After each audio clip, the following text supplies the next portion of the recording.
Завжди қауыт зағойты аланы турнир футболай. Архайтозы дуадаш футболон школай қомылганинакта на баштаялы регионтай. Шекшан хошар ирыштоны мина вартадар. Артабоны команда татоқ көтой шайрак кубак рамбулыныл.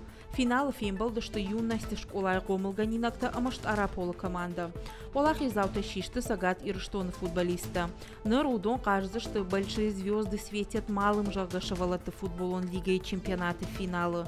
Олах изаута нарфа ракота сагат ирыштоны физкультура ама спорта министр Габулты Владимир. Котфанышан кота автомайфиданы аш турнир ноге шаражзышты на республикаю. Ватсаджидар мафанды рарфа кананшы балатын асыра шуғдама қауға турниры чарха тауыдонан шеппанаднар жағын бужнық. Фандыма самай нам ахам турнирта фылдар аражой. Қашты тұқайма фанды жағын кәд айражма қашты фақарштам ваттар нар шиштам олақ иш завдам. Ой утын хош қоттақ. Шывалты тың хош басаты көтті шықи.